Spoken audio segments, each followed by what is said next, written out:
Shalom Bapak Ibu yang dikasihi Tuhan Yesus Kristus.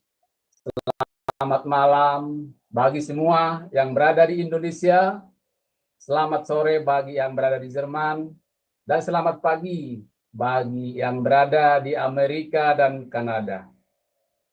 Kita bersyukur kepada Tuhan pada malam hari ini bisa bertemu kembali dalam pembelajaran firman di Zoom Sema Adonai dan channel YouTube Cahaya Firman. Bersama dengan pembicara kita, Bapak Pendeta Dr. James Damping. Dengan materi kitab Teologi Proper dengan tema keesaan dan pluralitas. Ini sesi yang pertama. Sebelum memulai pelajaran firman, kita akan awali dengan doa terlebih dahulu. Mari Bapak Ibu kita berdoa. Bapa di surga yang kami panggil dalam nama Tuhan Yesus Kristus, kami bersyukur Tuhan pada malam hari ini kami boleh kembali untuk belajar kebenaran firman.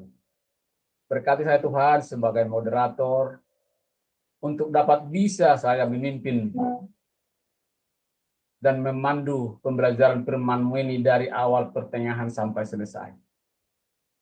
Berkati juga para operator kami yang bekerja di belakang layar. Biarlah mereka bekerja dengan sukacita, tidak ada halangan dan gangguan. Berdoa juga buat peralatan yang kami pakai, handphone, laptop, wifi, listrik, dan semua peralatan yang berhubungan untuk pembelajaran firman-Mu ini Tuhan. Kiranya Tuhan campur tangan, biarlah boleh berjalan dengan baik, tidak ada halangan satu apapun. Terima kasih Tuhan. Berdoa juga buat hamba-Mu, Bapak James Damping, yang menjadi pembicara pada malam hari ini. Kiranya tutup bungkus dengan kuasa Roh Kudus-Mu, agar semua firman Tuhan yang disampaikan boleh berasal daripada Engkau. Terima kasih juga Tuhan. Berdoa buat semua yang mendengarkan di Zoom Sema Adonai, di live streaming, atau di channel YouTube Cahaya Firman. Kiranya Tuhan bukakan hati dan pikiran kami, agar kami mengerti kebenaran firman-Mu. Terima kasih Tuhan. Ampuni segala dosa perbuatan kami, yang kami sengaja maupun tidak kami sengaja, agar kami layak di hadapan-Mu, layak mempelajari kebenaran firman-Mu. Dalam nama anak-Mu Tuhan Yesus Kristus, Juru Selamat kami yang hidup, kami sudah berdoa dan mengucap syukur. Haleluya. Amin. Baik Bapak Ibu, sebelum kita mulai pelajaran firman, kita akan mendengarkan profil singkat dari pembicara kita pada malam hari ini. Operator dipersilakan, terima kasih. Shalom semua, selamat datang kembali di Zoom Sema Adonai dan di channel YouTube Cahaya Firman. Dan pada kesempatan kali ini kita akan berkenalan dengan pengajar kita, yakni Bapak Pendeta Ramses James Damping, MA, MTH, DTH, dan berikut adalah profil singkat dari beliau.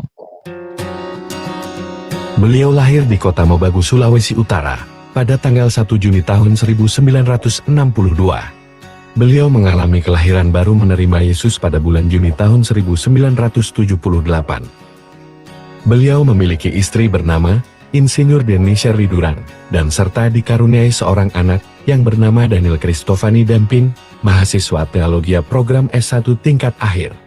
Riwayat pendidikan SD sampai SLTA di Kota Mobagu tahun 1969 sampai tahun 1981, S1 di IKIP Negeri Manado lulus tahun 1991, S2 Misiologi di STI Jakarta lulus tahun 2005, S2 Biblika di STI Jakarta, menyelesaikan semua mata kuliah tahun 2007, S2 Teologi di STT AGP Jakarta lulus tahun 2012, S3 Teologi di STT Betang Surabaya lulus tahun 2016, S3 Teologi di STT Anugerah Surabaya lulus tahun 2022.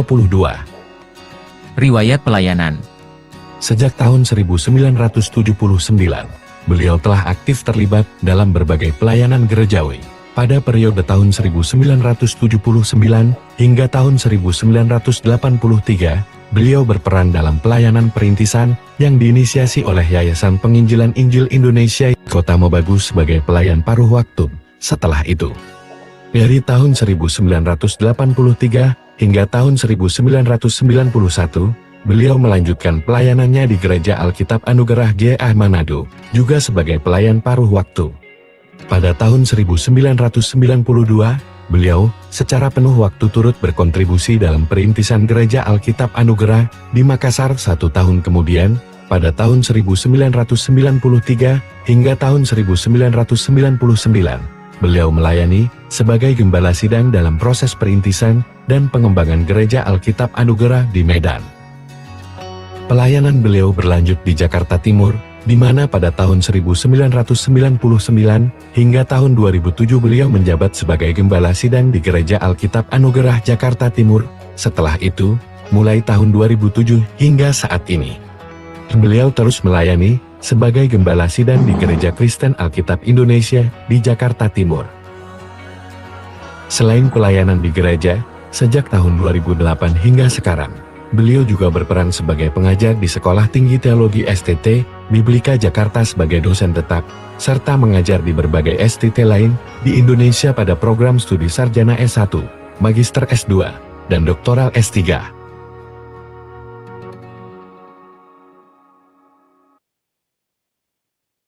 Itulah profil singkat dari pembicara kita pada malam hari ini.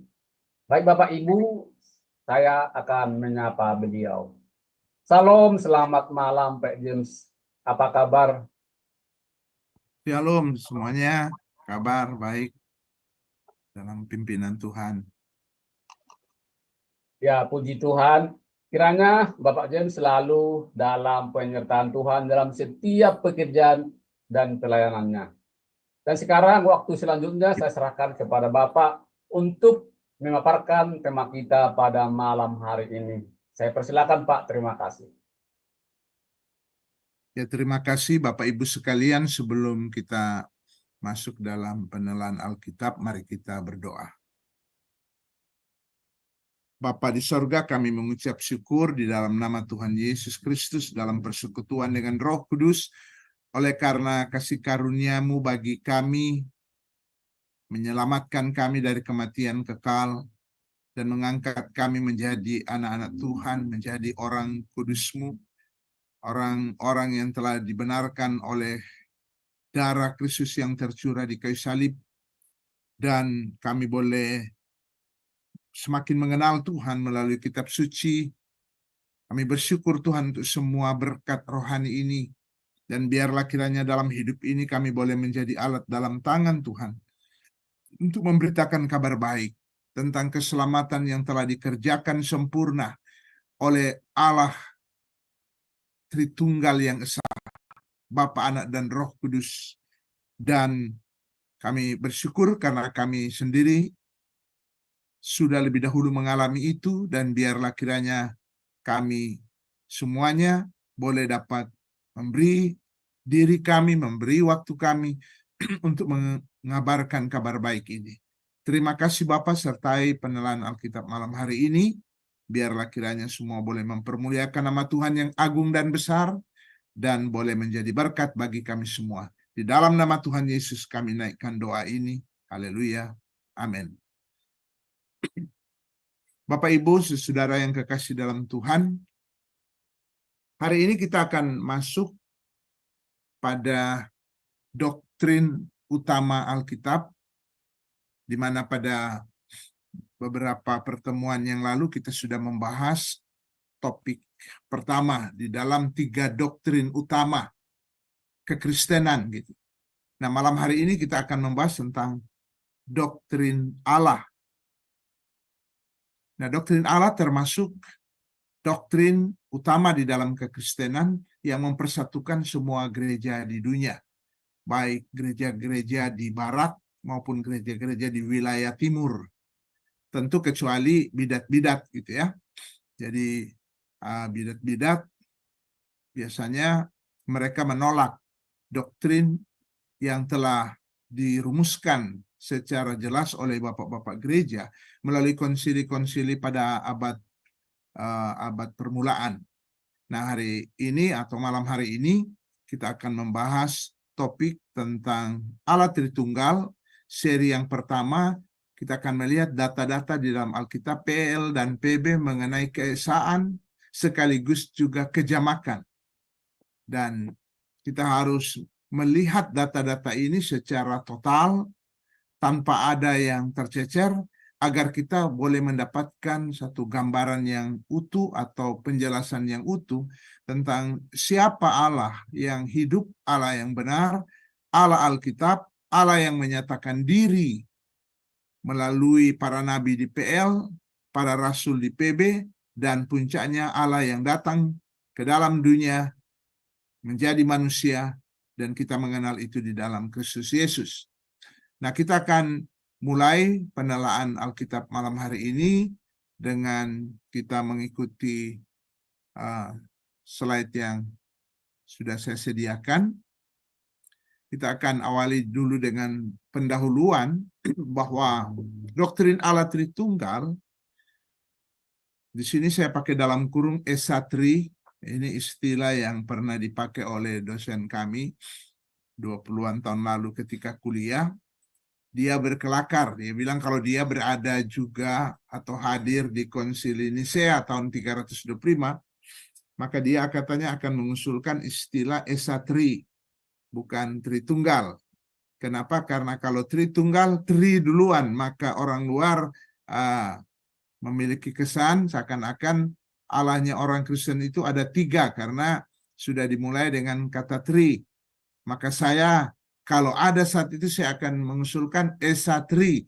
Jadi Esa duluan, baru kemudian Tri. Nah, saya kira ini walaupun dia berkelakar, tetapi ini juga sesuatu gagasan yang baik. Artinya, apapun istilah yang kita gunakan, itu yang penting istilah itu dapat menjelaskan secara utuh pengajaran tentang Allah mulai dari PL sampai PB.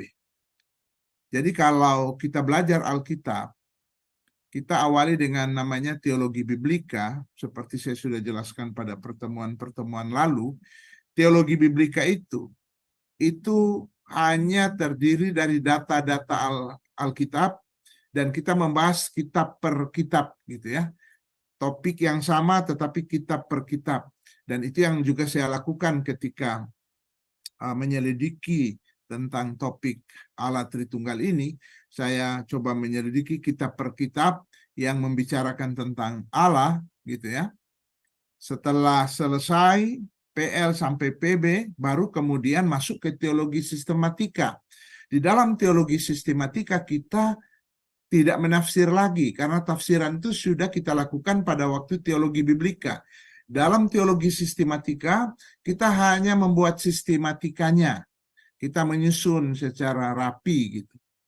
Baru kemudian unsur kedua ada yang namanya penalaran. Di dalam penalaran ini, ada unsur-unsur dari luar yang bisa masuk untuk menolong, memberikan penjelasan. Misalnya istilah-istilah dalam dunia filsafat, dalam dunia sains, itu dapat digunakan.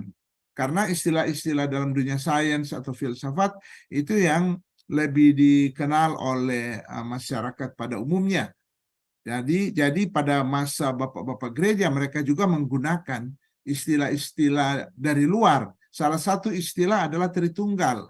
Diusulkan oleh, atau istilah ini sudah dipakai oleh Tertullianus gitu ya. Seorang bapak gereja. Walaupun juga ada bapak gereja lain sudah menggunakan istilah ini. Tetapi sejak awal dalam abad pertama, abad kedua, memang jemaat Kristen pada waktu itu sudah memiliki konsep tentang Allah yang esa, namun ada unsur pluralitas di dalam diri Allah. Nah, Tertullianus yang kemudian sangat dikenal menggunakan istilah Trinitas atau Tritunggal, dan kemudian pada Konsili Nisea akhirnya bapak-bapak gereja sepakat mengambil istilah ini. Jadi sekali lagi memang istilah Tritunggal, bahkan dosen kami menggunakan istilah Esa Tri, itu jelas memang istilah itu tidak ada dalam Alkitab. Namun konsep pengajaran tentang Tritunggal itu memang ada dalam Alkitab, mulai dari lembaran pertama Alkitab, kitab Kejadian pasal 1 sampai pada kitab Wahyu, itu bertaburan data-data tentang Allah yang esa, namun Allah yang esa itu memiliki kejamakan. Ada unsur pluralitas di dalam diri Allah yang esa itu. Nah, Bapak Ibu saudara-saudara yang kekasih dalam Tuhan, karena itu doktrin Allah Tritunggal, itu doktrin yang sudah selesai, sudah dibahas, sudah dikaji oleh bapak-bapak gereja, sudah merupakan pergumulan dari bapak-bapak gereja di dalam memahami Alkitab, firman Tuhan, bagaimana Alkitab menjelaskan tentang Allah yang menyatakan diri di dalam Alkitab PL maupun PB dan puncaknya datang ke dalam dunia menjadi manusia. Jadi bapak-bapak gereja mengkaji lebih dulu secara biblika, baru kemudian mereka sampai kepada teologi sistematika, dan itu terjadi di beberapa konsili. Pertama misalnya konsili Nisea tahun 325. 50 tahun kemudian ada konsili Konstantinopel 381. Kemudian ada konsili Kalsedon membahas lagi lebih detail tentang dua natur Kristus, dan seterusnya ada 4 atau sampai 5 konsili yang membahas doktrin ini. Nah, karena itu doktrin Allah Tritunggal masuk dalam doktrin utama Kristen. Dari 3 doktrin utama, yaitu doktrin Allah, doktrin keselamatan, bahwa keselamatan itu hanya ada dalam Kristus, baru doktrin tentang status Alkitab sebagai firman Allah dan merupakan otoritas tertinggi di dalam kehidupan iman Kristen, di dalam hal doktrin, pengajaran doktrin, maupun dalam pengajaran kehidupan praktis. Alkitab itu memiliki otoritas tertinggi. Oke, Bapak Ibu yang kekasih dalam Tuhan, kemudian kita harus memulai atau mengawali di dalam memahami doktrin Allah Tritunggal dengan suatu pemahaman dan suatu kesadaran bahwa yang kita sedang bicarakan ini adalah Allah yang maha besar gitu. Karena dia Allah yang maha besar, maka dia adalah Allah yang misterius. Dia Allah yang transenden. Di mana Paulus menggunakan salah satu istilah di dalam suratnya, yaitu Allah yang diam di terang yang tak terhampiri. Allah yang tidak mungkin dikenal. Allah yang tidak mampu dipahami oleh otak manusia yang terbatas. Allah yang maha besar. Pertama harus ada kesadaran ini. Karena ini Allah yang maha besar, maka dia adalah Allah yang misterius. Karena itu kita tidak boleh mengukur Allah yang maha besar ini hanya dengan logika kita yang terbatas. Logika kita yang diciptakan oleh Tuhan, yang di alam semesta ini tidak lebih besar dari tempurung. Bagaimana mungkin dapat mengukur Allah? Nah, itu masalah yang terjadi di luar sana. Banyak orang bukannya melihat ajaran tentang Allah di dalam kitab suci, tetapi coba memahami Allah menurut kemampuan nalarnya, kemampuan logikanya. Kalau kita memaksakan diri memahami Allah dengan kemampuan logika kita, dan bukan menurut wahyu yang Tuhan berikan, maka pada akhirnya kita hanya akan menemukan ilah lain, gitu ya. Karena Allah hanya dapat dipahami menurut wahyu yang dinyatakannya dalam kitab suci. Allah menyatakan diri, bahkan dia datang menyertai kita, datang ke dalam dunia, maka dia menjadi Allah yang imanen. Dari kata inilah terbentuk kata Immanuel, yang artinya Allah menyertai kita. Jadi pada satu pihak, Allah dalam kitab suci adalah Allah yang transenden, yang tidak mungkin dapat dijangkau oleh manusia, tidak mungkin dapat dinalar, dipahami oleh rasio manusia. Tetapi pada pihak lain, Allah yang demikian itu adalah Allah yang datang menyatakan dirinya, bahkan datang ke dalam dunia, menyertai kita, bahkan hidup di dalam kita melalui Roh Kudusnya. Karena itu dia sekaligus adalah Allah imanen. Dia adalah Allah Immanuel. Gitu. Nah, Bapak Ibu, oleh karena itu, pengertian Allah hanya dapat dipahami melalui wahyu. Dan kalau kita memahami Allah hanya berdasarkan kemampuan logika kita, hanya melalui filsafat manusia, maka apa yang kita temukan adalah ilah lain. Pengertian tentang Allah yang dipahami di luar apa yang dinyatakan oleh Alkitab itu adalah ilah lain. Gitu. Jadi kita harus menggunakan logika kita, menggunakan rasio kita. Tetapi logika dan rasio kita itu harus tunduk kepada wahyu, kepada firman. Itu namanya beriman. Itu namanya beriman, yaitu bagaimana logika kita, rasio kita optimalkan di dalam memahami firman yang telah diwahyukan oleh Tuhan dalam kitab sucinya. Dan bagaimana kita mengoptimalkan rasio kita untuk memahami firman yang sudah diwahyukan. Ketika Tuhan Yesus mengutip salah satu ayat di kitab Ulangan, ketika orang-orang Yahudi bertanya, apa inti dari hukum?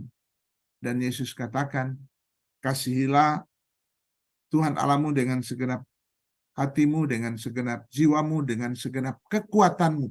Tetapi Tuhan Yesus menambahkan satu frase lagi, dan itu menjadi ciri khas kekristenan, yaitu, dan kasihilah Tuhan Allahmu dengan segenap akal budimu. Jadi beriman itu bukan berarti kita menyingkirkan akal. Beriman itu harus menggunakan akal yang sehat, menggunakan penalaran, menggunakan pengkajian. Namun penalaran kita itu harus tunduk kepada apa yang dinyatakan oleh Tuhan melalui kitab sucinya, agar supaya kita menemukan Allah yang benar, bukan menemukan ilah-ilah lain.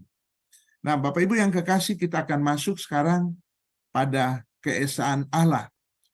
Mengenai keesaan Allah, saya hanya akan menunjukkan data-data dalam PL dan PB, gitu ya, tanpa membahas panjang lebar, karena secara umum saya kira kita boleh dapat memahami apa yang dimaksud dengan Allah yang esa, keesaan Allah. Secara umum artinya tidak ada Allah selain Allah yang esa ini. Karena itu saya hanya menunjukkan data-data aja. Nanti saya akan banyak memberikan penjelasan ketika menunjukkan data-data dalam PL dan PB mengenai kejamakan Allah. Nah, itu yang banyak saya akan uraikan. Karena selama ini banyak orang menuduh bahwa kekristenan tidak menyembah Allah yang esa gitu ya. Padahal data-data di dalam Alkitab, mulai PL sampai PB begitu banyak. Bahkan data-data yang saya akan coba sajikan ini, itu belum seluruhnya, masih ada banyak lagi ayat-ayat gamblang yang berbicara bahwa Allah itu esa. Karena itu hanya dengan waktu singkat saya hanya coba menunjukkan ayat-ayat dalam PL dan PB tentang keesaan Allah. Pertama, Ulangan 6 ayat 4. Di sana dikatakan, dengarlah hai orang Israel, Tuhan atau Yahweh, itu Tuhan huruf besar semua, itu diterjemahkan dari Yahweh atau Yehova. Allah, Tuhan itu Allah kita, Tuhan itu esa. Menggunakan kata Ibrani echad. Sebentar saya akan terangkan waktu menjelaskan unsur kejamakan. Kemudian Ulangan 4 ayat 39. Sebab itu ketahuilah pada hari ini dan camkanlah bahwa Tuhanlah Allah yang di langit di atas dan di bumi di bawah, tidak ada yang lain. Kemudian Ulangan 32 ayat 39. Tidak ada Allah kecuali aku. Saya membaca yang berwarna biru aja. Tidak ada Allah kecuali aku.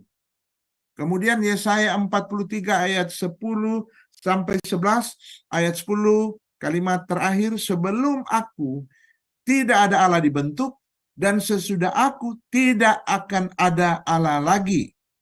Kemudian ayat 11, akulah Tuhan dan tidak ada juru selamat selain daripadaku. Di sini tentu kita sudah mulai berpikir, karena di perjanjian baru Yesus mengklaim dirinya adalah juru selamat, atau para rasul sepanjang kitab-kitab perjanjian baru menegaskan Yesus adalah juru selamat. Tetapi Yahweh ya di dalam perjanjian lama, ingat Tuhan kalau dalam huruf besar semua Tuhan itu artinya Yahweh atau Yehova, Tuhan, tidak ada juru selamat selain daripadaku. Demikian kata Tuhan di ayat 11. Kemudian Yesaya 44 ayat 6. Tidak ada Allah selain daripadaku. Kemudian Maleakhi 2 ayat 10. Bukankah kita sekalian mempunyai satu Bapa? Bukankah satu Allah menciptakan kita? Nah, saudara, ini data-data di dalam PL dan masih ada lagi ayat-ayat lain. Tetapi saya coba menunjukkan secara sepintas betapa banyak sekali data di dalam PL yang menegaskan bahwa Allah yang kita sembah, Allah yang memperkenalkan diri di dalam PL adalah Allah yang esa. Kemudian mari kita lihat juga secara sepintas data-data dalam PB tentang keesaan Allah. Dalam Markus 12 ayat 29, di sana Yesus mengutip apa yang menjadi pengakuan iman orang-orang Israel. Jawab Yesus, hukum yang terutama ialah, dengarlah hai orang Israel, Tuhan Allah kita, Tuhan itu esa. Dia mengutip dari Ulangan ya tadi yang kita sudah baca pertama. Kemudian dalam Yohanes 17 ayat 3, inilah hidup yang kekal itu, yaitu bahwa mereka mengenal Engkau, satu-satunya Allah yang benar, dan mengenal Yesus Kristus yang telah Engkau utus. Satu-satunya Allah yang benar. Kemudian dalam 1 Korintus 8 ayat 6, namun bagi kita hanya ada satu Allah saja. Kemudian dalam 1 Timotius 2 ayat 5, karena Allah itu esa, dan esa pula dia yang menjadi pengantara antara Allah dan manusia, yaitu manusia Kristus Yesus. Jadi kita lihat penegasan di sini, Allah itu esa. Kemudian kita boleh dapat tiba pada kesimpulan bahwa baik PL maupun PB itu menegaskan bahwa hanya ada satu Allah saja, Allah yang esa. Nah, saya kira kalau menyangkut aspek keesaan Allah, saya kira tidak ada masalah apalagi dengan orang luar. Karena di luar sana orang hanya mengetahui tentang keesaan Allah. Kecuali mereka yang menyembah politeisme ya, menyembah beberapa Allah gitu atau beberapa dewa. Tetapi mungkin saudara kita yang ada di sekitar kita itu banyak kali mengkritik Alkitab, mengkritik kekristenan dengan mengatakan kita menyembah banyak Allah gitu. Mereka menuduh kita politeisme gitu ya. Mereka menuduh kita triteisme. Padahal kita bukan triteisme, tetapi kita tritunggal gitu ya. Memang karena ada kata tri, maka dikira oleh orang luar sana kita itu seperti triteisme, yaitu menyembah tiga Allah atau tiga dewa. Padahal kita bukan triteisme, tetapi kita menyembah Allah yang esa, namun ada unsur kejamakan. Nah, mari sekarang kita melihat ayat-ayat yang berbicara tentang kejamakan. Karena tentu data-data ini tidak boleh kita kesampingkan. Data-data ini harus kita lihat di dalam kita mempelajari tentang keberadaan Allah, baik data-data tentang keesaannya maupun data-data tentang kejamakannya. Itu sama-sama harus kita lihat.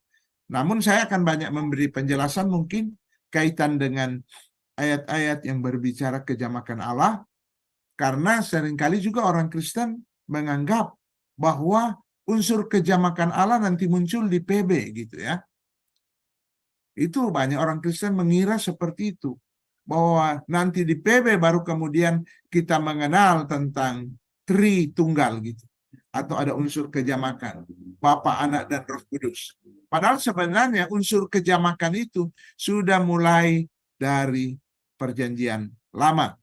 Nah, mari kita lihat data-data dalam PL. Pertama, Ulangan 6 ayat 4. Kenapa? Karena kata yang dipakai di sana untuk kata esa adalah echad.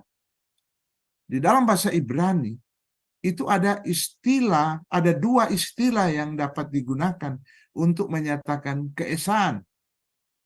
Ada kata echad, ini berbicara satu tapi jamak. ehad. Kalau bahasa Arab, ahad. Sedangkan kalau satu dan mutlak, satu tunggal, itu kalau dalam bahasa Ibrani, yakid. Gitu ya. Yakid. Kalau bahasa Arabnya, wahid. Kalau kita dengar, oh dia juara wahid dia. Artinya juara satu dalam perlombaan. Satu tunggal gitu, wahid. Tapi kalau ahad dalam bahasa Arab, jadi ada ayat ya, ada ayat di dalam kitab mereka yang menggunakan istilah ahad. Lam yakun lakufuan ahad gitu ya. Allah itu esa. Itu sebenarnya padanannya dalam bahasa Ibrani adalah ehad. Satu tapi jamak gitu ya. Nah, mari kita ini yang tadi saya jelaskan ya. Ini yang tadi saya jelaskan di bahasa Ibrani, karena bahasa Ibrani satu rumpun dengan bahasa Arab kan. Satu rumpun dengan bahasa Arab. Gitu. Jadi ada ahad, ada wahid, satu tunggal. Nah, contoh penggunaan dalam Kejadian 2 ayat 24. Boleh ada yang baca, silakan. Kejadian 2 ayat 24. Demikianlah firman Tuhan. Sebab itu seorang laki-laki akan meninggalkan ayahnya dan ibunya dan bersatu dengan istrinya, sehingga keduanya menjadi satu, atau bahasa Ibraninya ehad, daging. Amin. Ya. Jadi kita lihat kata ehad digunakan di sini. Memang di dalam PL ada 1-2 penggunaan ehad itu di dalam arti satu secara tunggal. Tetapi paling banyak kata ehad itu digunakan dalam arti satu tapi jamak. Di sini kita lihat ada seorang laki-laki dan ada seorang wanita yang kemudian bersatu di dalam pernikahan dan keduanya menjadi satu ehad, gitu ya. Tetapi di sini sebenarnya lebih dalam arti jamak, unity gitu ya. Kesatuan gitu. Kesatuan, ada seorang laki-laki, seorang wanita, dan keduanya menjadi ehad. Keduanya menjadi satu daging. Nah, itu penggunaan kata ehad di dalam ulangan tadi. Tuhan Allah kita, Tuhan itu ehad. Tuhan itu esa, tetapi bukan satu tunggal, bukan yakid, tetapi satu, tetapi jamak, ehad. Oke, di dalam Kejadian 1 ayat 26 muncul istilah kita di sini. Berfirmanlah Allah, baiklah kita menjadikan manusia menurut gambar dan rupa kita. Nah, saudara, ada yang mengatakan, oh ini adalah majestatis pluralisme. Itu biasa memang di Timur Tengah atau Timur Dekat kuno, bahkan juga sampai ke kita sekarang di Indonesia misalnya, biasanya suka menggunakan istilah jamak karena kita menyatakan rasa hormat kepada seseorang. Misalnya kalau saya jadi MC dan kemudian akan mengundang Bapak Presiden untuk sambutan, saya mungkin enggan untuk bilang begini, kepada Bapak Presiden saya persilakan. Rasanya bagi orang Timur itu agak kasar gitu ya, kalau saya bilang saya persilakan. Tetapi saya akan menggunakan kalimat kata jamak, kepada Bapak Presiden kami persilakan. Nah, ini adalah bentuk jamak keagungan atau jamak untuk menyatakan rasa agung atau rasa hormat, majestatis pluralisme gitu ya, untuk menyatakan rasa agung atau rasa hormat. Dan menurut mereka Allah pun menggunakan katanya gaya bahasa ini, yaitu jamak keagungan. Nah, tetapi menjadi pertanyaan, kalau Allah yang berfirman dan menggunakan istilah jamak untuk menyatakan rasa hormat, pertanyaannya Allah sedang menghormati siapa gitu? Kalau saya menggunakan istilah jamak bagi diri saya, kami persilakan, karena saya sedang menyatakan rasa hormat kepada Pak Presiden yang hadir gitu ya. Pokoknya pejabat yang kita hormati gitu ya, maka saya akan menggunakan istilah jamak bagi saya. Tapi kalau Allah menggunakan istilah jamak bagi dirinya, pertanyaannya siapa? Allah sedang menghormati siapa? Nah, sudah tentu tafsiran seperti itu tidak dapat dibenarkan, ditolak, dan di kalangan Injili sangat kurang yang memiliki pemahaman seperti itu. Ada satu lagi pemahaman, tapi saya tidak akan membahas supaya waktu kita singkat. Tetapi pemahaman dari bapak-bapak gereja, kemudian pemahaman sebagian besar kaum Injili, dan pemahaman saya bahwa kita di sini sedang menunjukkan tentang ketritunggalan. Kalau kita mulai baca dari ayat pertama, kita akan melihat pola penciptaan itu, yaitu ada Allah berfirman, ini pihak pertama berfirman, baru kemudian ada pihak yang mengeksekusi.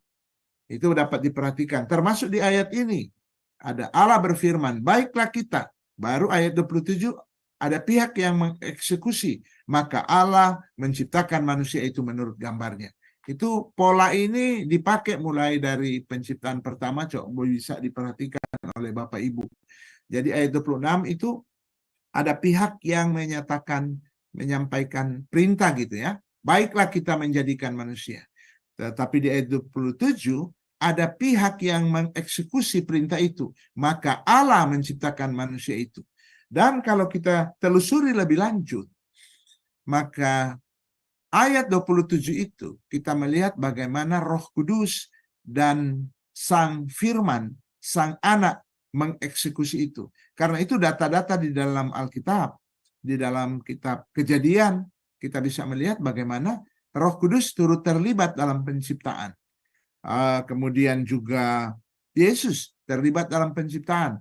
Kalau di Kejadian 1 ayat 2, di sana dikatakan, lalu Roh Allah melayang-layang.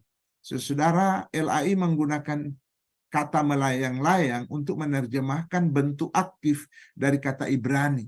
Sebenarnya di ayat itu sedang menunjukkan tentang kerja Roh Kudus yang aktif, ya. Roh Kudus yang terlibat secara aktif di dalam proses penciptaan itu. Dan kemudian ada berfirman, ya, di mana kita mengenal bahwa Sang Firman itu di Perjanjian Baru, Sang Firman itu adalah Yesus. Kalau Yohanes 1 ayat 3, di sana dikatakan segala sesuatu dijadikan oleh Dia. Dia di sini adalah Firman di ayat 1. Saya kira kita mengenal sekali ayat ini, ya. Pada mulanya Firman, Firman itu bersama-sama dengan Allah, Firman itu adalah Allah. Dan di ayat 3, segala sesuatu dijadikan oleh Dia. Jadi data-data Alkitab menunjukkan Roh Kudus dan Yesus turut di dalam penciptaan. Jadi Allah Bapa di ayat 26 dapat disimpulkan, Allah Bapa di ayat 26 menyampaikan perintah, baiklah kita menjadikan manusia menurut gambar dan rupa kita. Dan di ayat 27, Firman dan Roh, ya, Yesus dan Roh Kudus mengeksekusi perintah Bapa itu. Tetapi di ayat 27 tetap dikatakan mereka juga adalah Allah. Maka Allah menciptakan manusia itu. Dan pola ini mulai dari awal. Nanti Bapak Ibu sendiri yang memeriksanya, ya. Kemudian Kejadian 3 ayat 22, kata kita juga muncul setelah kejatuhan manusia dalam dosa. Berfirmanlah Tuhan Allah, sesungguhnya manusia itu telah menjadi seperti salah satu dari kita, tahu tentang yang baik dan yang jahat, gitu ya. Kejadian 11 ayat 7, ketika menara Babel, baiklah kita turun dan mengacaukan di sana bahasa mereka, dan seterusnya. Istilah-istilah jamak yang digunakan tentang karya Allah, tindakan Allah. Allah turun dari sorga, tetapi di sana kita melihat ada unsur jamak, gitu ya. Ada unsur jamak. Dan nanti di ayat-ayat berikut kita akan lihat, ya, kejamakan itu akan semakin jelas. Bahkan kalau masuk ke PB akan lebih terang benderang lagi. Oke, mari kita lihat Kejadian 9 ayat 24. Mari kita buka Alkitab kita dan kita periksa sendiri. Salah seorang boleh tolong baca ayat ini. Dan yang lainnya boleh periksa buka di Alkitabnya. Silakan.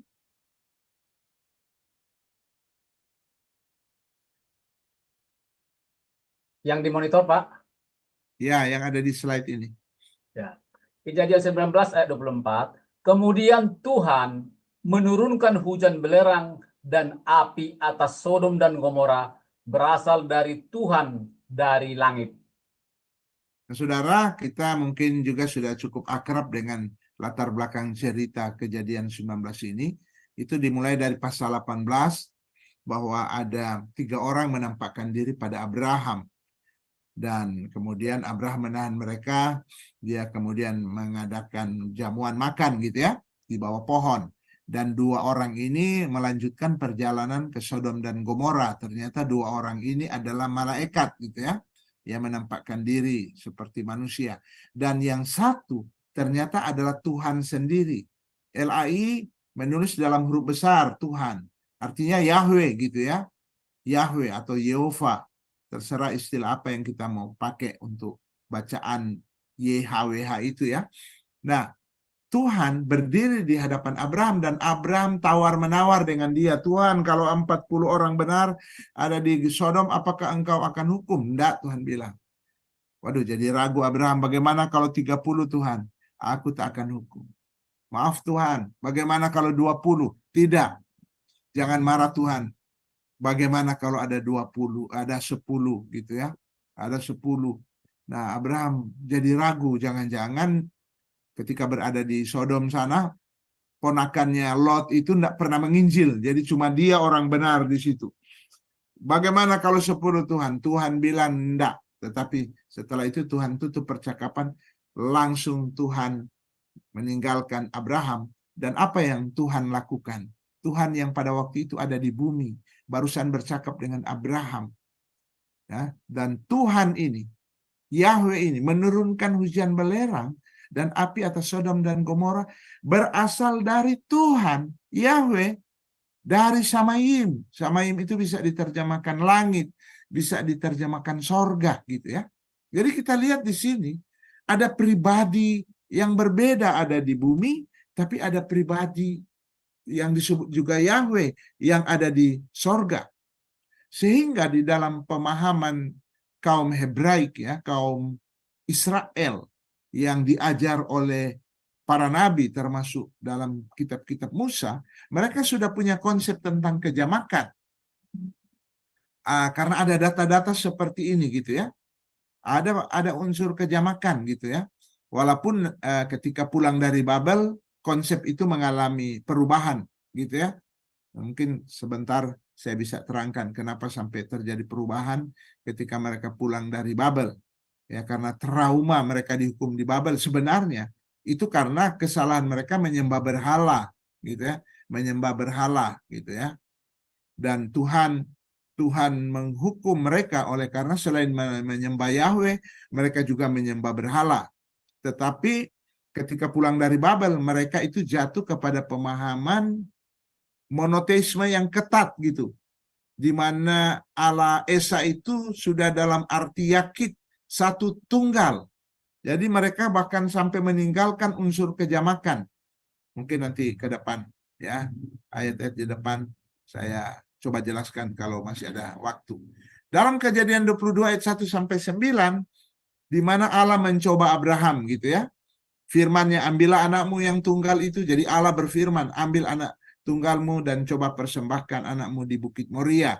Di ayat 11-nya, tetapi berserulah malaikat Tuhan dari langit kepadanya. Abraham, sahutnya, ya Tuhan. Kemudian ayat 12, selalu ia berfirman. Jadi malaikat Tuhan di sini berfirman. Ini kalau malaikat biasa, dia tidak mungkin berfirman. Yang berfirman itu hanyalah Allah. Yang berfirman itu hanya Tuhan. Nah, tapi kok kenapa malaikat Tuhan di sini berfirman? Ini malaikat siapa ini? Apakah ini Gabriel? Tidak mungkin. Apakah ini Mikael? Tak mungkin. Karena malaikat tidak mungkin berfirman. Gitu ya. Ayat 12, selalu ia berfirman, jangan bunuh anak itu. Dan jangan kau apa-apakan dia. Sebab ku ketahui sekarang bahwa engkau takut akan Allah. Dia menyebut Allah terkesan seperti pihak lain. Ya, pihak lain. Dan engkau tidak segan-segan untuk menyerahkan anakmu yang tunggal kepadaku. Jadi malaikat Tuhan mengklaim di sini bahwa Abraham waktu mempersembahkan Ishak, dia akan persembahkan kepada malaikat Tuhan.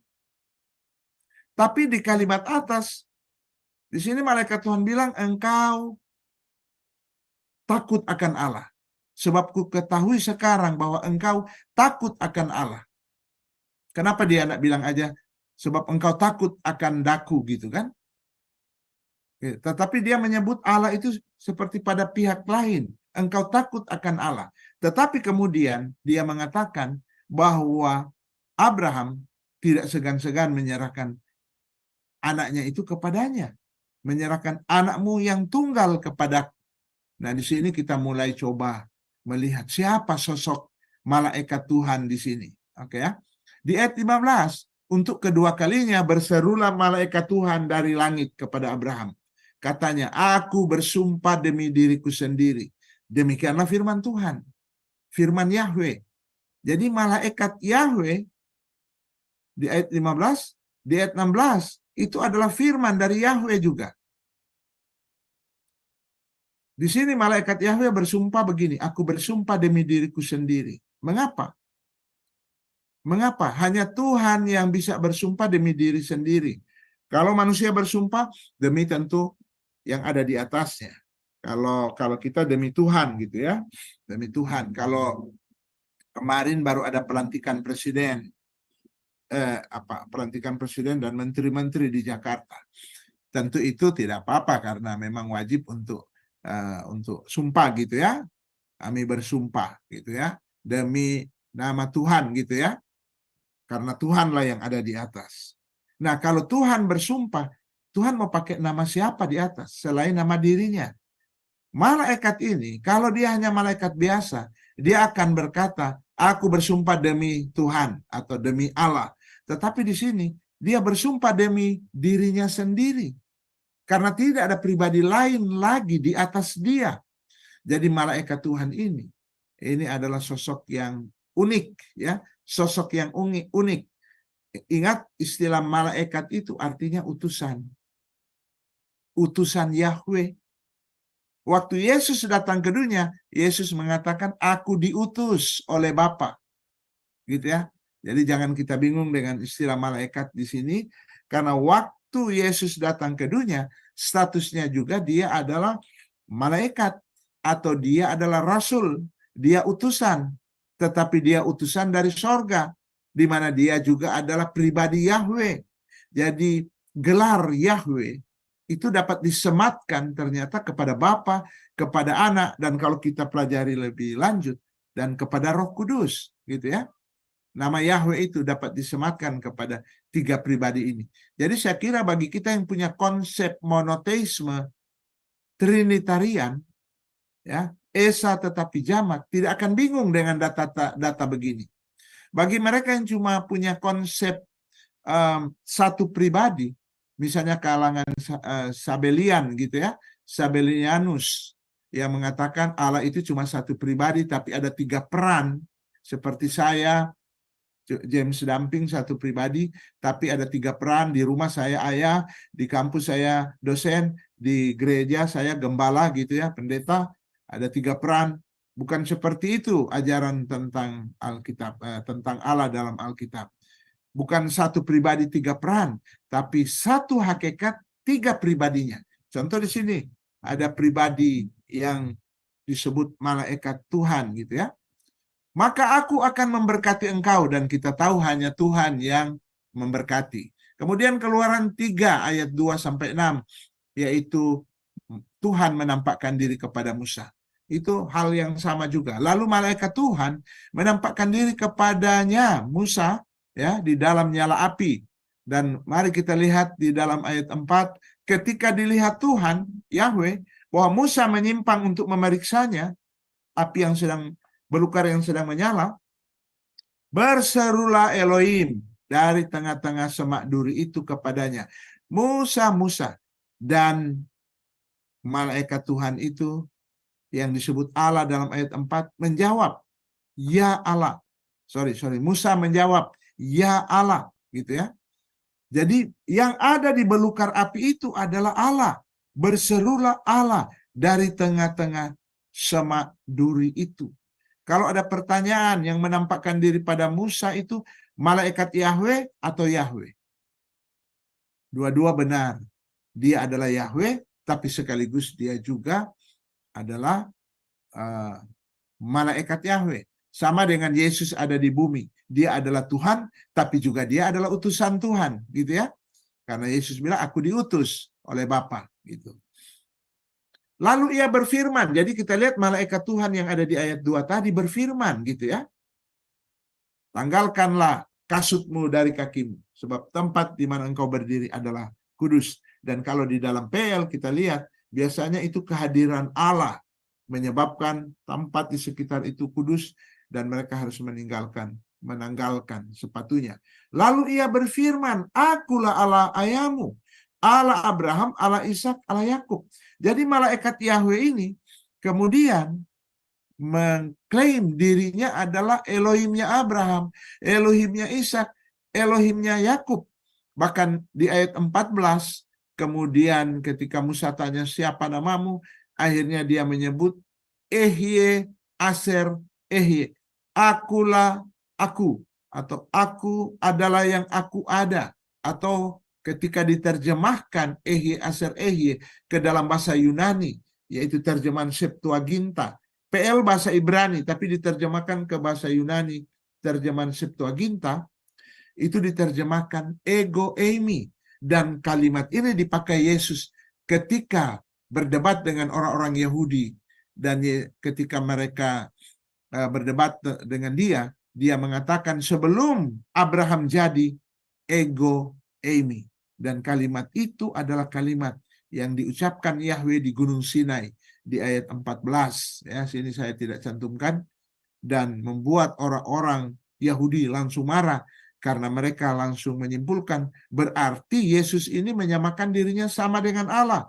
Karena Allah lah yang mengucapkan ego eimi itu di Bukit Sinai dalam bahasa Yunaninya. Oke. Kemudian Keluaran 23 ayat 20 sampai 23. Di sana sesungguhnya aku mengutus seorang malaikat berjalan di depan.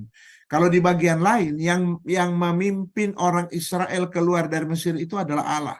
Nah di sini kita lihat Allah mengutus malaikatnya. Oke ya.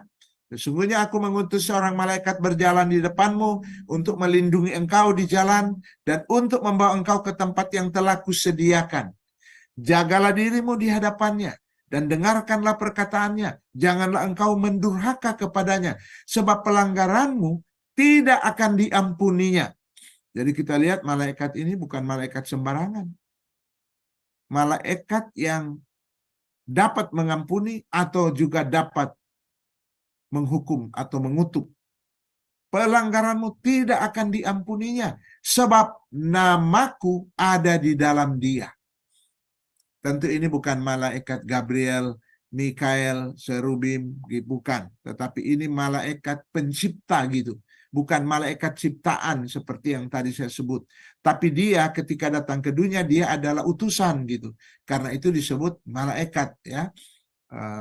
Dia adalah apostolos, dia adalah rasul, dia adalah utusan. Atau dia adalah malak Yahweh atau malaikat Yahweh yang artinya utusan gitu ya. Nah, kemudian kita lihat ayat selanjutnya. Tetapi jika engkau sungguh-sungguh mendengarkan perkataannya dan melakukan segala yang ku firmankan, maka aku akan memusuhi musuhmu dan melawan lawanmu. Ayat ketiga, sebab malaikatku, malak Yahweh gitu ya.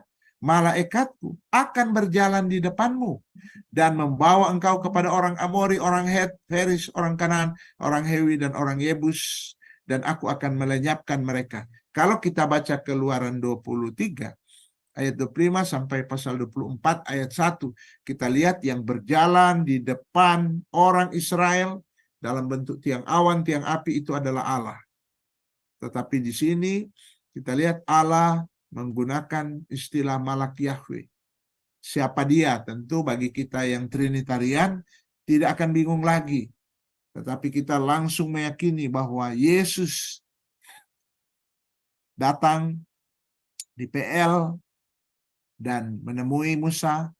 Bahkan Yesus datang menemui Abraham. Yesuslah yang datang menemui Adam berjalan-jalan di Taman Eden. Yesus menemui para nabi. Yesus menemui hakim gitu ya. Ada beberapa nabi dan ada hakim yang datang ditemui oleh Tuhan gitu ya. Dan itulah Yesus. Kenapa? Karena memang tugas Yesus sebagaimana dikatakan dalam Injil Yohanes 1 ayat 18, Allah tidak ada seorang pun yang melihat Allah, dalam hal ini Allah Bapa. Tetapi anak yang ada di pangkuan Bapa, dialah yang menyatakannya. Dan puncak penyataan Yesus menyatakan Allah yang tak kelihatan itu ketika dia datang menjadi manusia. Oke, kita lihat terus Yesaya 63 ayat 7-14. Aku hendak menyebut-nyebut perbuatan kasih setia Tuhan, dan sudah tentu ini Bapa gitu ya. Ayat 8. Bukankah Ia atau Bapa berfirman, sungguh merekalah umatku, anak-anak yang tidak akan berlaku curang, maka Ia menjadi juru selamat mereka. Oke, ini bicara tentang Yahweh dalam arti Sang Bapa gitu ya. Bapa telah berfirman. Baru ayat 6, ayat 9. Dalam segala kesesakan mereka, bukan seorang duta atau utusan, melainkan Ia sendirilah. Nah, ini LAI, saya belum periksa di revisi ya. Memang LAI baru saja berapa bulan lalu selesai merevisi ayat-ayat. Karena ada terjemahan-terjemahan yang mungkin menurut mereka dulu bisa membingungkan, ya, sehingga tidak menerjemahkan secara lurus gitu. Sebenarnya di sana bukan Ia sendirilah, tetapi melainkan malaikat kehadirannya yang menyelamatkan mereka. Itu dalam bahasa Ibraninya ya. Coba nanti Bapak Ibu periksa di terjemahan revisi ya, karena memang ada banyak yang direvisi. Termasuk ini, kalau bahasa aslinya bukan Ia sendirilah yang menyelamatkan mereka, tetapi melainkan malaikat kehadirannya. Kemudian di ayat 10, tetapi mereka memberontak dan mendukakan Roh Kudusnya. Jadi kita lihat di Yesaya 63 ini, kita menemukan ketiga pribadi itu disebutkan. Ada Bapa yang tadi berfirman, baru ada malaikat kehadirannya, gitu ya, yang menuntun mereka di padang gurun, menyelamatkan mereka ketika memasuki tanah Kanaan. Tetapi kemudian Roh Kudus disebutkan di sini, ketika mereka sudah sampai di Kanaan, mereka memberontak pada Allah, tetapi bahasa yang dipakai Yesaya ini, mereka mendukakan Roh Kudusnya, gitu ya. Oke, itu data-data yang ada dalam PL. Kemudian data-data dalam PB saya mungkin berusaha lebih cepat lagi. Dalam pembaptisan Yesus, ketika Yesus dibaptis, kita melihat Yesus ada di Sungai Yordan. Setelah Yesus dibaptis, baru kita melihat ada Roh Allah turun menyerupai burung merpati. Baru kemudian ada suara dari sorga. Inilah anakku yang kukasih, kepadanya lah aku berkenan. Jadi Sabelian itu ajaran bidan. Wanes Pantekostal itu juga ajaran bidan. Bukan Pantekosta ya, tapi Wanes itu sempalan yang muncul dari kelompok Pantekosta. Tapi Wanes yang menganggap bahwa hanya ada satu pribadi, atau juga Jesus only ya, hanya Yesus, Bapa itu Yesus, Anak itu Yesus, Roh Kudus itu Yesus. Itu tidak sesuai dengan data-data Alkitab. Di dalam Matius 3 kita melihat di sini, waktu Yesus dibaptis, Yesusnya ada di mana? Ada di Sungai Yordan. Baru Roh Allah turun dari sorga menyerupai burung merpati. Tapi itu cuma penampakan dalam bentuk burung merpati, gitu ya. Roh Allah. Kemudian ada suara dari sorga. Inilah anakku yang kukasih. Bapa berbicara ini. Oke, kemudian Matius 28 ayat 19. Jelas di sini ketiga pribadi itu disebutkan di sini, di mana ada satu nama dapat disematkan kepada mereka. Ketika ada amanat agung ini, pergilah, jadikan semua bangsa muridku dan baptislah mereka dalam nama kalau kita lihat bahasa Yunaninya, dalam nama ini itu bentuk tunggal, onoma, bukan onomata. Kalau onomata itu jamak, hanya tunggal, tetapi ada 3 pribadi di sini. Ya, seharusnya kan dari segi gramatika, kalau Bapa, Anak, dan Roh Kudus, maka dia pakai bentuk jamak, onomata. Tapi ini hanya satu nama. Tetapi satu nama ini, dalam nama tunggal ini ya, satu nama ini, dan itu kalau kita lihat dari PL itu, Yahweh, dapat disematkan kepada Bapa, kepada Anak, dan kepada Roh Kudus. Ini ketiga pribadi yang berbeda. Gitu ya. Karena pembaptisan dilakukan dalam nama. Nggak mungkin kalau hanya peran, gitu ya. Tetapi penggunaan dalam nama, ya, atau aku datang dalam nama, biasanya tentu dalam nama ini nama orang, gitu ya. Nama orang yang memberikan otoritas, gitu, kepada dia. Aku datang dalam nama Prabowo misalnya kan. Dia membawa nama Presiden Prabowo gitu. Begitu juga Bapak, ini suatu pribadi, nak mungkin peran. Jadi Bapak itu katanya peran dalam hal menciptakan. Bukan, nak mungkin dia datang dalam nama peran atau melakukan pembaptisan hanya berdasarkan peran dari Allah gitu. Enggak, tetapi ini pribadi-pribadi. Dalam nama Bapa, dalam nama Anak, dalam nama Roh Kudus. Dalam Yohanes 14 ayat 16, Yesus berkata gini kepada murid-murid, Aku di sini Yesus, akan meminta kepada Bapa, dan Ia, Bapa, akan memberikan kepadamu seorang penolong yang lain, supaya Ia menyertai kamu selamanya. Dan kalau kita baca selanjutnya, ayat 17, seorang penolong ini adalah Roh Kudus. Jadi aku, Yesus, minta kepada Bapa, pihak yang lain. Dan Bapa akan memberikan kepadamu Roh Kudus, seorang penolong yang lain. Kalau seandainya Allah itu hanya satu pribadi, ini adalah komunikasi yang paling jelek ini yang dilakukan Yesus. Kalau Allah hanya satu pribadi, tapi kok bahasanya Yesus seperti ini? Kalau artinya, aku akan meminta kepada Bapa, yaitu diriku sendiri, supaya Ia, yaitu diriku sendiri, akan memberikan kepadamu seorang penolong yang lain, yaitu diriku sendiri. Waduh, kacau balau kalau kita mau artikan hanya satu pribadi. Allah itu satu pribadi. Jelas-jelas data-data seperti ini menunjukkan tentang 3 pribadi Allah yang tidak dapat dipisahkan, tetapi dapat dibedakan. Mereka sehakikat, bukan 3 Allah. Satu hakikat Allah, tetapi dalam 3 pribadi yang berbeda. Kalau saya dan Bapak Ibu sekalian, kita itu satu hakikat kita, yaitu manusia. Kita bukan 2 hakikat, itu manusia dan binatang misalnya, atau manusia dan malaikat. Cuma satu hakikat kita, manusia. Dan juga satu pribadi kita. Jadi saya satu hakikat, yaitu manusia, dan satu pribadi saya, yaitu James Damping. Walaupun dalam diri saya ada 3 unsur, tubuh, jiwa, roh, tetapi saya hanya satu pribadi dan satu hakikat, yaitu manusia. Tapi Allah, satu hakikatnya, yaitu Allah, tapi 3 pribadinya. Orang bilang, waduh, nggak masuk akal. Ya kok, kenapa Allah kita ukur dengan akal kita? Kenapa Allah harus sama dengan kita? Dalam kitab Yesaya, Allah berfirman begini, dengan apakah kamu akan samakan aku? Nggak ada. Jadi kalau kita itu satu pribadi, satu hakikat, satu pribadi, jangan kita bingung kalau Allah menyatakan diri dalam satu hakikatnya, tapi 3 pribadinya. Jadi 3 pribadi yang tidak mungkin terpisahkan. Mereka tetap satu dalam hakikat Allah. Gitu, oke ya.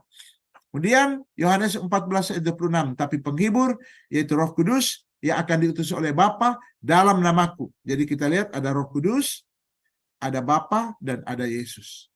Oke. Kemudian Yohanes 16 ayat 15. Segala sesuatu yang Bapa punya adalah aku punya, sebab itu aku berkata, Ia akan memberikan kepadamu. Dan Ia di sini adalah Roh Kudus, gitu ya. Jadi Bapa, Yesus, dan Roh Kudus. Kemudian ada berkat rasuli, ya.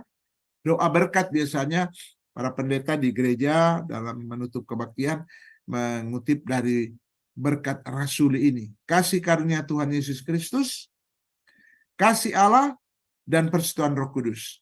Dan ini, berkat rasuli ini sebenarnya diambil dari berkat imam yang ada dalam kitab Bilangan 6 ayat 24 sampai 26. Dan kita melihat dalam berkat imam di sana, nama Yahweh 3 kali disebut. Tuhan memberkati engkau. Ayat 25, Tuhan menyinari engkau dengan wajahnya. Ayat 26, Tuhan menghadapkan wajahnya kepadamu. 3 kali nama Yahweh disebut. Setelah di perjanjian baru, kita lihat 3 kali ada pribadi yang disebut. Dan ketiga pribadi ini adalah Yahweh, yaitu Tuhan Yesus, Allah, dan Roh Kudus. Oke ya.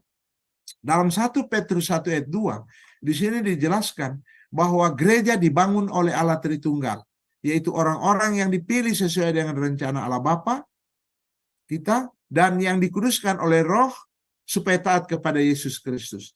Bapa, Roh Kudus, dan Yesus Kristus yang mendirikan gereja Tuhan. Dan 1 Yohanes 5 ayat 7, sebab ada 3 yang memberi kesaksian di dalam sorga, Bapa, Firman, dan Roh Kudus, dan ketiganya adalah satu. Amin. Demikian saya kira penjelasan saya, walaupun ini dengan berusaha dengan cepat, hanya karena faktor waktu, tetapi saya kira boleh kita lihat secara jelas, Alkitab memaparkan kepada kita bahwa ada unsur keesaan di dalam pribadi Allah, tidak ada Allah lain selain Allah yang esa ini, namun di dalam diri Allah yang esa ini ada unsur kejamakan yang kemudian kita kenal di dalam perjanjian baru, yaitu Bapa, Anak, dan Roh Kudus. Saya kira sampai di sini penyampaian saya kembalikan kepada moderator, Pak Sam.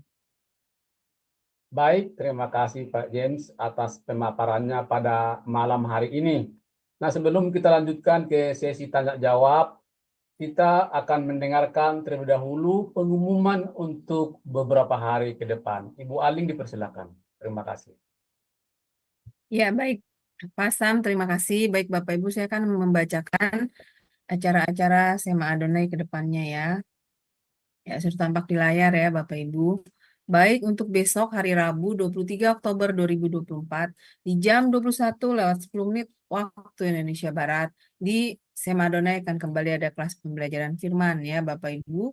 Dan kita akan belajar tentang tema Kingdom Thinking yang akan dibawakan oleh narasumber kami seperti biasa adalah Ibu Pendeta Dr. Suryani Watimena MTH dan moderatornya adalah Pasam Siagian.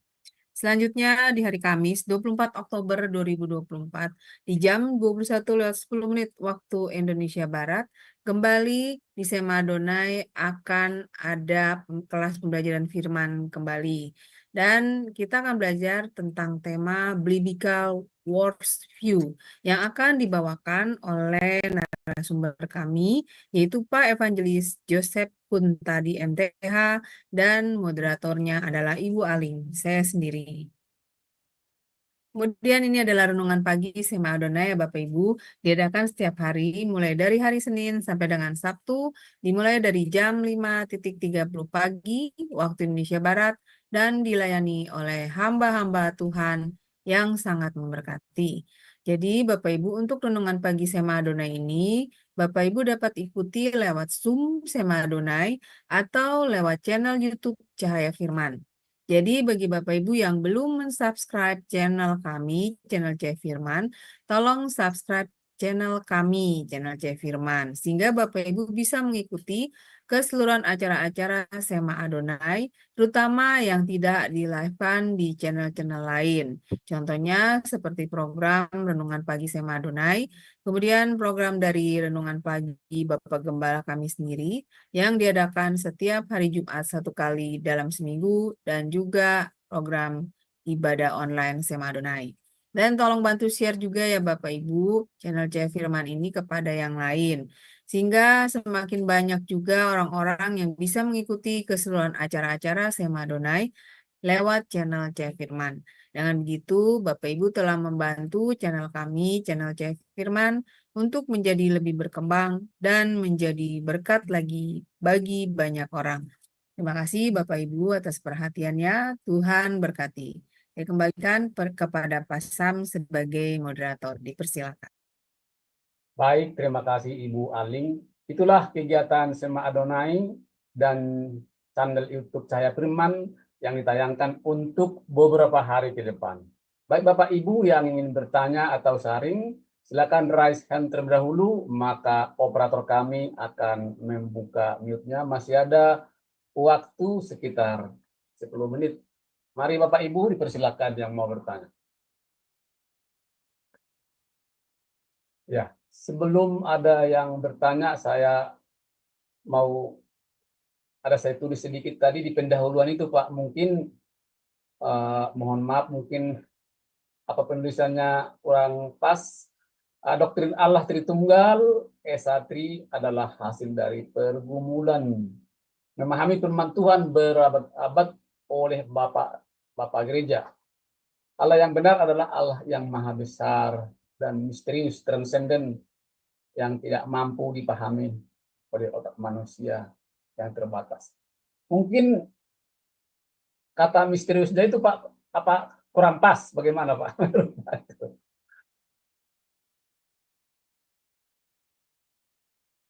Masih di mute Pak, masih di mute.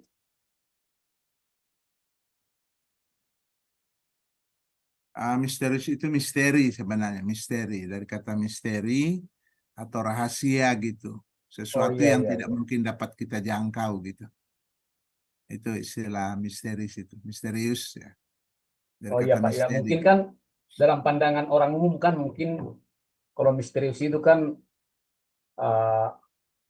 ada dari sisi negatif, tapi setelah dijelaskan tadi mungkin bisa dipahami gitu Pak. Terima Ya. kasih Pak penjelasannya. Ada satu lagi sebelum ada yang bertanya di kejadian.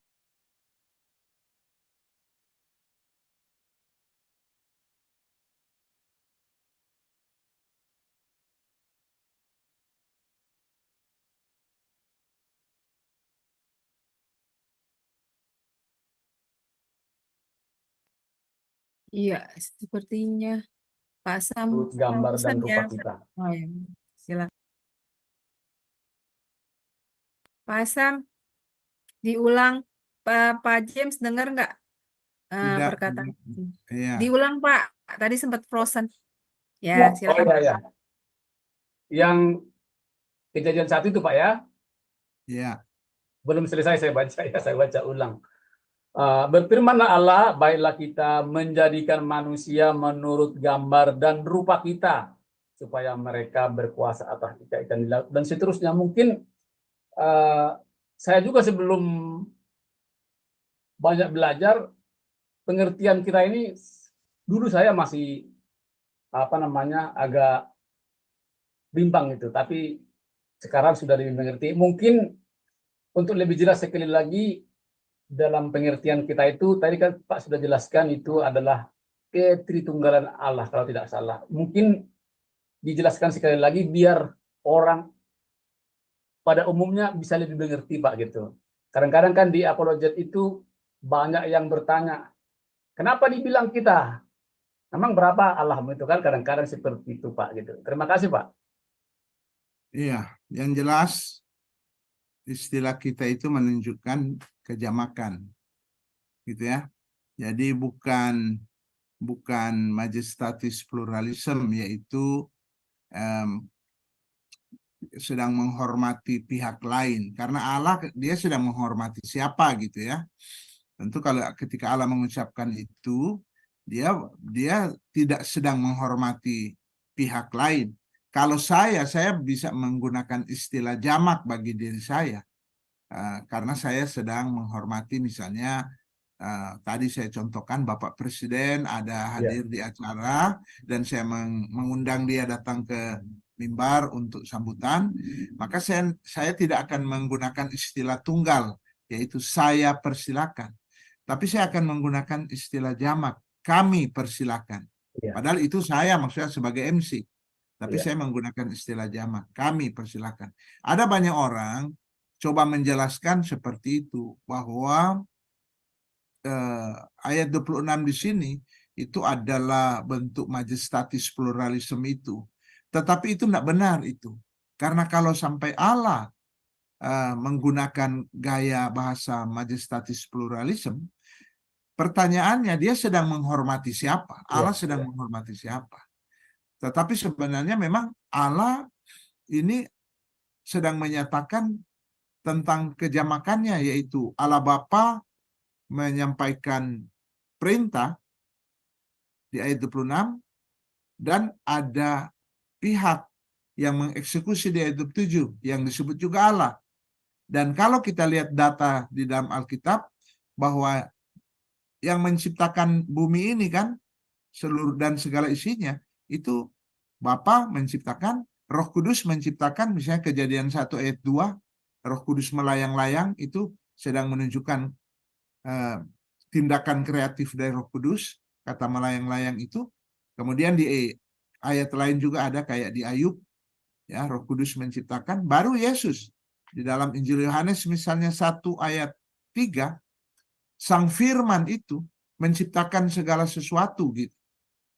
Nah, jadi memang data di dalam Alkitab keseluruhan, penciptaan itu dilakukan oleh Allah Tritunggal, Bapa, Anak, dan Roh Kudus. Jadi kita di situ bukan lari ke majestatis pluralisme, bukan juga itu sidang ilahi, ya, divine council, sidang ilahi, yaitu ada yang berpendapat pada waktu itu Allah katanya mengajak para malaikat dalam sidang ilahi. Dan itu sama sekali tidak ada gagasan di Alkitab para malaikat itu turut mencipta. Ada yang berpandangan gitu, dan itu juga pandangan yang keliru, yaitu sidang ilahi. Jadi baiklah kita, artinya Allah berbicara di antara sidang para malaikat, para ilahi yang ada di sorga, ya, makhluk-makhluk ilahi yang ada di sorga, yaitu para malaikat. Marilah kita menciptakan. Tetapi tidak pernah ada satu ayat pun mengindikasikan bahwa malaikat itu turut dalam penciptaan alam semesta. Karena mereka hanyalah ciptaan. Bagaimana bisa ciptaan sekaligus jadi pencipta? Karena itu dua pandangan ini sebenarnya tidak memiliki dasar yang kuat. Maka satu-satunya yang dapat kita pahami secara alkitabiah, kita di sini adalah memang Tritunggal, dan itu bukan hanya muncul di ayat 26-27, tetapi di ayat-ayat sebelumnya, nanti Bapak Ibu dapat periksa, ada perintah, ada pihak yang menyampaikan perintah, disebut Allah, Allah berfirman, tapi ada pihak yang mengeksekusi, disebut juga Allah. Dan memang Bapa, Roh Kudus, Yesus adalah Allah memang. Nah, di sini kita melihat unsur kejamakan itu sudah sangat kuat sekali. Masih di Kejadian pasal 1 gitu ya. Itu Pak. Ya. Baik Pak James. Mungkin ada tambahan dari Bu Heni. Ya, Shalom Pak James. Shalom. Saya nggak ada tambahan karena pelajarannya cukup jelas ya. Saya sangat senang sekali pelajaran ini diangkat supaya setiap kita memahami arti yang sebenarnya tentang siapa Allah kita. Ya, seperti Pak James tadi mengatakan bahwa iya benar Pak James, saya melihat ya banyak sekali ajaran-ajaran yang miring di luar sana, bahkan yang cukup terkenal dan pengikutnya begitu banyak gitu. Dan waktu saya juga mendengarkan bahwa mereka mengartikan kitab Kejadian itu bahwa katanya ada meeting, ada rapat ilahi katanya.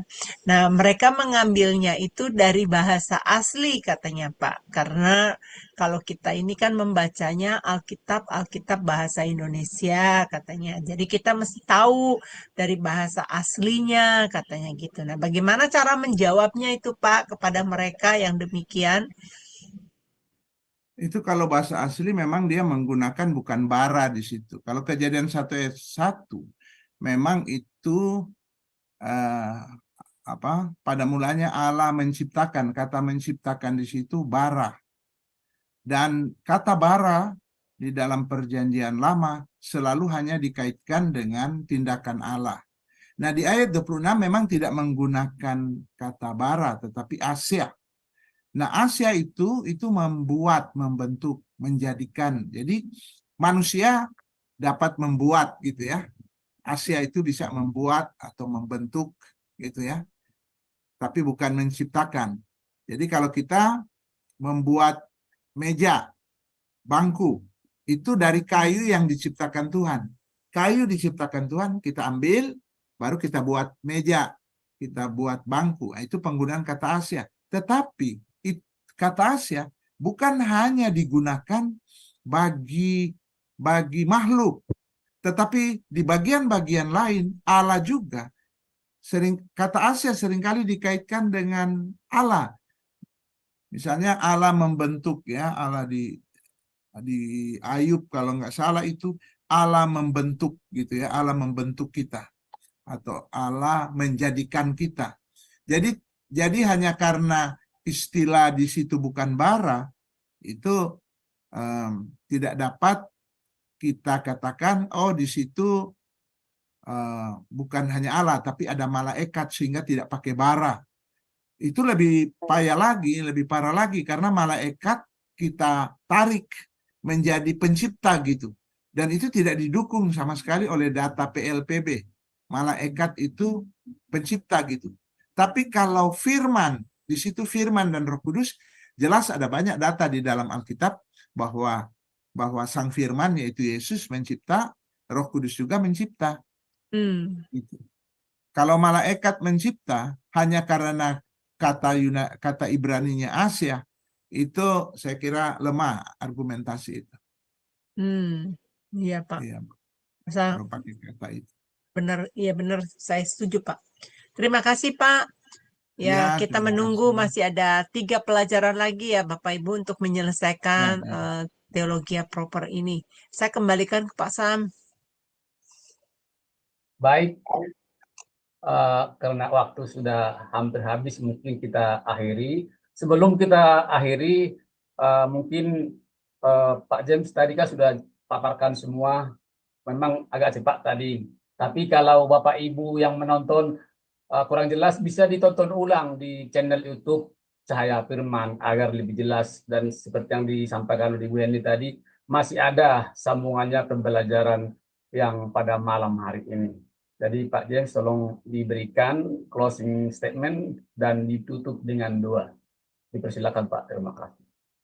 Ya, kita bersyukur pada Tuhan karena bidat-bidat itu sudah muncul sejak abad permulaan, yaitu Arianisme yang menganggap Yesus itu lebih rendah dari Bapa. Dan sebenarnya Arianisme itu dia bukan Allah yang esa, pandangan Arianisme, tapi sudah politeisme, karena minimal sudah ada 2 Allah, Bapa dan Anak, Allah yang berbeda. Dan itu diteruskan oleh Saksi Yehova. Sekarang gerakan saksi-saksi Yehova mengatakan juga Yesus Allah, tapi dia Allah kecil.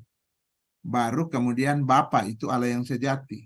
Maka Saksi Yehova minimal sudah ada 2 Allah dia, Bapa dan Anak.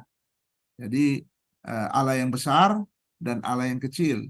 Tapi bagi kita, Bapa, Anak, dan Roh Kudus itu setara dia. Dia setara, sehakikat gitu ya. Sehakikat. Jadi pribadinya berbeda, tetapi hakikatnya sama. Gitu. Hakikatnya sama. Dan itu sudah sebenarnya selesai sejak abad permulaan melalui konsili bapak-bapak gereja. Mengapa kita mengacu kepada bapak-bapak gereja? Karena ada mata rantai antara para rasul ke bapak-bapak apostolik, bapak-bapak gereja abad ketiga dan abad keempat. Itu mata rantainya masih jelas. Misalnya begini, Yohanes, Rasul Yohanes, muridnya Polikarpus. Gitu ya. Jadi ini bapak apostolik namanya, Polikarpus. Murid langsung Yohanes. Polikarpus muridnya Irenaeus, gitu ya, bapak gereja abad ketiga. Baru Irenaeus punya murid Politus apa ya? Maaf kalau salah ya, nanti dicek lagi. Dan mereka ini yang hadir pada konsili Nisea. Jadi mereka ini adalah orang-orang yang betul-betul ahli biblika, ahli teologi, ahli bahasa. Para uskup waktu itu mereka tidak punya pekerjaan lain selain memang mereka adalah orang-orang yang menyerahkan diri untuk melayani pekerjaan Tuhan, dan mereka mempertaruhkan nyawa mereka untuk ajaran-ajaran hasil-hasil konsili ini. Misalnya Athanasius, dia bertahun-tahun dipenjarakan karena dia tidak mau undur dari pandangan Tritunggal itu. Jadi artinya bahwa bapak-bapak gereja telah menggumuli, karena itu tadi saya katakan berabad-abad. Bapak-bapak gereja telah menggumuli ajaran dasar kekristenan, yaitu dengan rumusan Allah Tritunggal. Dan itu muncul dalam pengakuan iman rasuli, pengakuan iman Nisea, pengakuan iman pengakuan iman Konstantinopel. Kenapa? Karena bapak-bapak gereja mau supaya kekristenan di kemudian hari itu tidak bergeser dari dasar itu. Gitu. Baru ada doktrin keselamatan dalam Kristus dan doktrin bahwa Alkitab firman Tuhan. 3 doktrin utama ini telah mempersatukan gereja di dunia, baik gereja di wilayah-wilayah barat maupun gereja-gereja di wilayah timur. Gitu.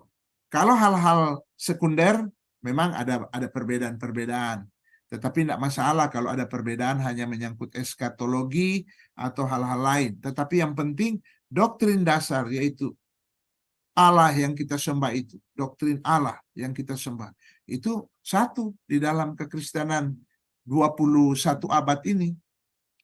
21 abad ini, itu kekristenan di seluruh dunia menyembah Allah yang esa dalam 3 pribadi atau Allah Tritunggal.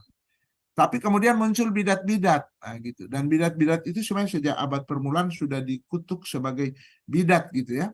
Tetapi memang akhir-akhir ini muncul lagi di mana orang-orang ini tidak memahami sejarah doktrin atau sejarah gereja, sehingga itu ada pernyataan misalnya ya dari seorang yang juga doktor, tapi dia bilang begini, saya menemukan sesuatu yang baru yang melawan arus.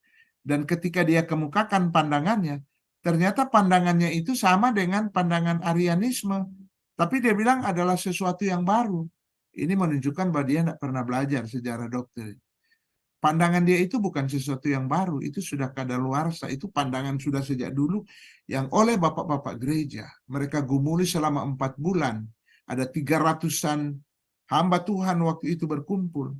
Dan mereka menolak. Ya, mereka menolak pandangan Arianisme ini, tidak berdasarkan Alkitab. Tapi ada seorang doktor, ya, 3 tahun lalu di YouTube, kemudian katakan dia menemukan sesuatu yang baru melawan arus. Nah, siapa kita yang hidup sudah di abad 21, sementara mereka masih hidup di abad permulaan, masih dekat atau masih hidup bahkan di zaman para rasul. Oleh karena itu saya kira doktrin Allah Tritunggal sudah selesai, sudah diwariskan kepada kita, dan ini yang mempersatukan kita dari berbagai gereja, baik gereja Katolik, gereja Protestan, gereja-gereja Ortodoks, dipersatukan dalam doktrin Allah Tritunggal, kecuali bidat-bidat memang, ya, yang menolak doktrin ini. Saya kira itu mungkin kata penutup saya, kiranya kita semakin kuat di dalam doktrin Allah Tritunggal ini. Amin. Mari kita berdoa. Bapak, kami bersyukur malam hari ini kami boleh membahas bukan hanya suatu pokok pengajaran, tetapi siapakah kami sehingga dapat membahas tentang dirimu yang adalah Allah Sang Pencipta alam semesta, Allah yang maha besar, akan dipahami oleh otak kami yang kecil ini ya Tuhan. Selain kami merendahkan diri kami di hadapan Tuhan dan tunduk pada wahyu yang Tuhan sudah nyatakan, meskipun kami tidak dapat secara tuntas memahami kebenaran, namun kami mengakui bahwa Engkau adalah Allah maha besar, maha dahsyat, yang tidak mungkin kami dapat pahami secara tuntas. Namun kami bersyukur karena Engkau rela menyatakan diri. Bahkan Engkau rela datang mendekat pada kami, menjadi teman kami, menyertai kami, bahkan tinggal di dalam kami dengan perantaran Roh Kudus. Allah yang transenden menjadi Allah yang imanen, dan kami bersyukur kami punya Allah yang demikian. Biarlah kiranya Engkau memberkati PA kami malam hari ini, sehingga boleh mempermuliakan nama-Mu yang agung dan menjadi berkat bagi kami semua. Terima kasih Bapa. Kami akhiri pertemuan malam hari ini di dalam nama Bapa, Anak, dan Roh Kudus. Haleluya. Amin. Amin. Baik, Amin. Pak James, terima kasih pengajarannya pada malam hari ini. Kiranya menjadi berkat bagi kami semua yang mendengarkan di kelas Zoom maupun di live streaming atau di channel YouTube Cahaya Firman. Terima kasih juga Bapak Ibu, sampai di sini pembelajaran firman pada malam hari ini. Sampai jumpa minggu depan. Selamat malam, Tuhan Yesus memberkati. Salam. Shalom.